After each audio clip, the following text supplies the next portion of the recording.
하나님의 말씀 빌립보서 2장 14절에서 16절 말씀 신약성 119페이지입니다. 봉독합니다. 모든 일을 원망과 시비가 없이 하라.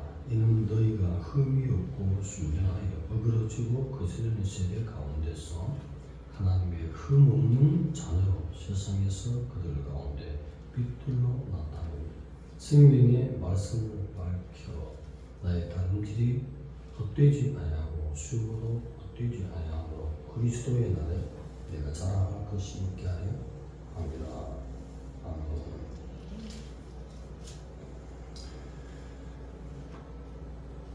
세상 가운데서 빛의 역할을 잘 수행하기를 권면하고 있습니다. 어그러지고 거스르는 세대라고 표현하는 것은 바울이 쓰는 말이 아니라 원래 모세가 이스라엘 백성들이 불순종할 때 자주 썼던 말입니다. 불법을 행하고 사악하고 왜곡되는 그 정신 상태를 어그러지고 거스르는 세대라고 표현했는데, 모세는 그러면 어떻게 표현했느냐? 우리 성경에 보면 사악한 종류로다. 이스라엘 백성들이 하나님의 말씀을 전했는데 불순종하고 모세에 의해서 항상 사악한 종류로다 이런 말을 썼다는 거죠. 그 말을 그대로 제가 썼던 말을 바울은 특징이 뭐죠? 성경 외의 단어를 거의 쓰지 않는 사도인 것입니다. 구약에 있는 말씀을 그대로 가져와서 더 쉽게 풀어서 쓰는 말이에요. 그래서 사악한 종류로다 라는 말을 어그러지고 거스르는 세대, 같은 의미의 말이지만 좀 더 쉽게 부드럽게 표현했을 뿐입니다. 그래서 오늘은 빌립보 교인들에게 빛의 역할을 잘 수행하는 성도로서 세상 가운데 빛들의 자녀로 드러나자. 이 빛들의 자녀의 말을 오늘은 하나님의 흠이 없는 자녀 표현했습니다. 흠이 없는 자녀라는 말이 원어에서는 테크노 이런 말을 써서 가족의 동질성, 부모와의 그 성품을 가지고 오는 동질성, 테크노.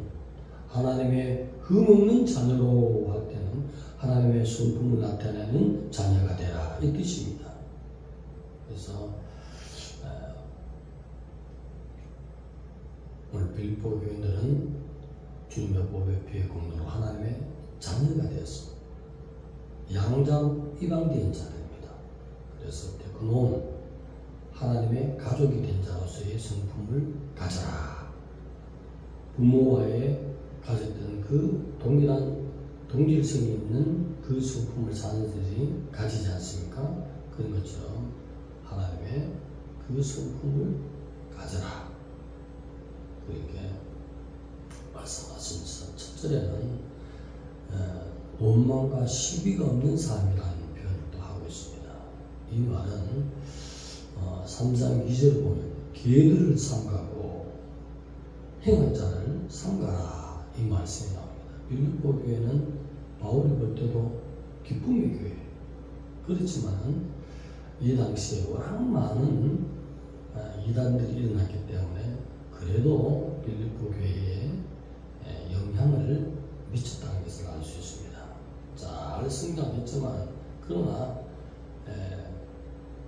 원래 개척자였던 오직 하나님의 말씀만 전했던 바울이 선교 여행을 떠났을 때에 오늘날 이상한 천지가 교회에 큰 교회에 들어와서 교회를 부패시키는 것처럼 빌립보 교회도 바울이 잠시 떠났을 때에 거짓 선생이라고 표현하죠.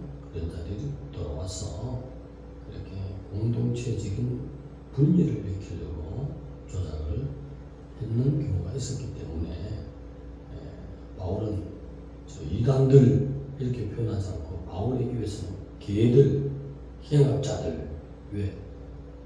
영혼을 지금 주님으로부터 빼돌리려고 하기 때문에 바울의 입에서는 계라고 표현했어요. 이 계가 또 어디 나옵니까? 구약 성경에 나오죠. 바울의 입에서 나오는 것은 최대한 성경 구약에 있는 모든 교훈을 알기 때문에 율법학자지 않습니까? 그래서 구약에 능통한 바울은 익히 구약에 쓰는 말들을 가지고 와서 오늘도 사악한 종류로다 이렇게 표현하지 않고 그 같은 말도 부드럽게 쉽게 풀어서 어그러지고 거스르는 세계 가운데 하나님의 흠이 없는 자녀로 아버지의 성품을 자녀가 닮은 오듯이 그 닮음의 성품을 나타내라. 우리는 빛의 자녀인 것입니다. 그래서 하나님을 빛으로 표현하지 않습니까? 그래서 그 성품을 나타내며 이러한 불법과 사악과 왜곡된 세상, 곧 모세가 표현하는 그 사악한, 그리고 바울이 다시 표현한 어그러지고 거스르는 세대 가운데서 역행해서 빛의 자녀로 살아가는 그 본질성, 하나님의 정체성을 반사시키는 하나님의 자녀로 살아가기를 부탁을 하고 있습니다. 네, 오늘 성경을 밝힌다. 하나님의 말씀을 밝혀. 이 말씀은 성경은 무엇을 말합니까? 많은 것을 말씀하지만 핵심적인 것은 예수 그리스도의 몸의 피의 공로, 그 다음째 성도의 바른 행실. 바른 행실 너무 중요해요. 천국에 있는 백성은 모두 흰옷을 입지 않습니까? 성경의 옷은 무엇을 상징합니까? 구약의 때부터 신약까지 성도의 옳은 행실을 상징하는 것입니다. 그래서 성경을 읽을 때는 핵심적인 사상, 주님의 보혈과 구원에 이르는 모든 하나님의 지식적인 말씀 가운데서 옳은 행실을 계속적으로 강조하고 있어요. 큼직한 교리의 그 기둥 사이사이에 항상 행실을 말하고 있어요. 행실이 바로 하나님의 그 빛을 받은 빛의 삶을 살 것을 표현하고 있습니다. 불법을 행하고 사악하고 왜곡된 세상에서 반대적인 역행하여 거슬러 올라가는 어둠을 도리어 물리치는 빛의 아버지로부터 빛을 받은 그 삶으로, 그 성품으로 살아가라. 그렇게 표현합니다. 오늘도 하나님을 사랑하는 자는 바른 행실, 옳은 윤리 도덕으로 나가는 것입니다. 그래서 그 삶을 사는 것은 바로 하나님의 자녀라는 것을 드러내는 것입니다. 그렇게 함으로 말미암아 내 삶이 타격을 입고 내가 손해볼지라도 그렇게 하라는 거죠. 그렇게 할 때에 하나님의 성품은 뭐죠? 보상하신 하나님 보여주시잖아요. 결과적으로는 하나님께서 정의롭게 하나님 자녀로서 살아갈 때에 그 가운데 범사가 더 잘 될 수 있도록 하나님의 별칭 가운데 하나가 뭐죠?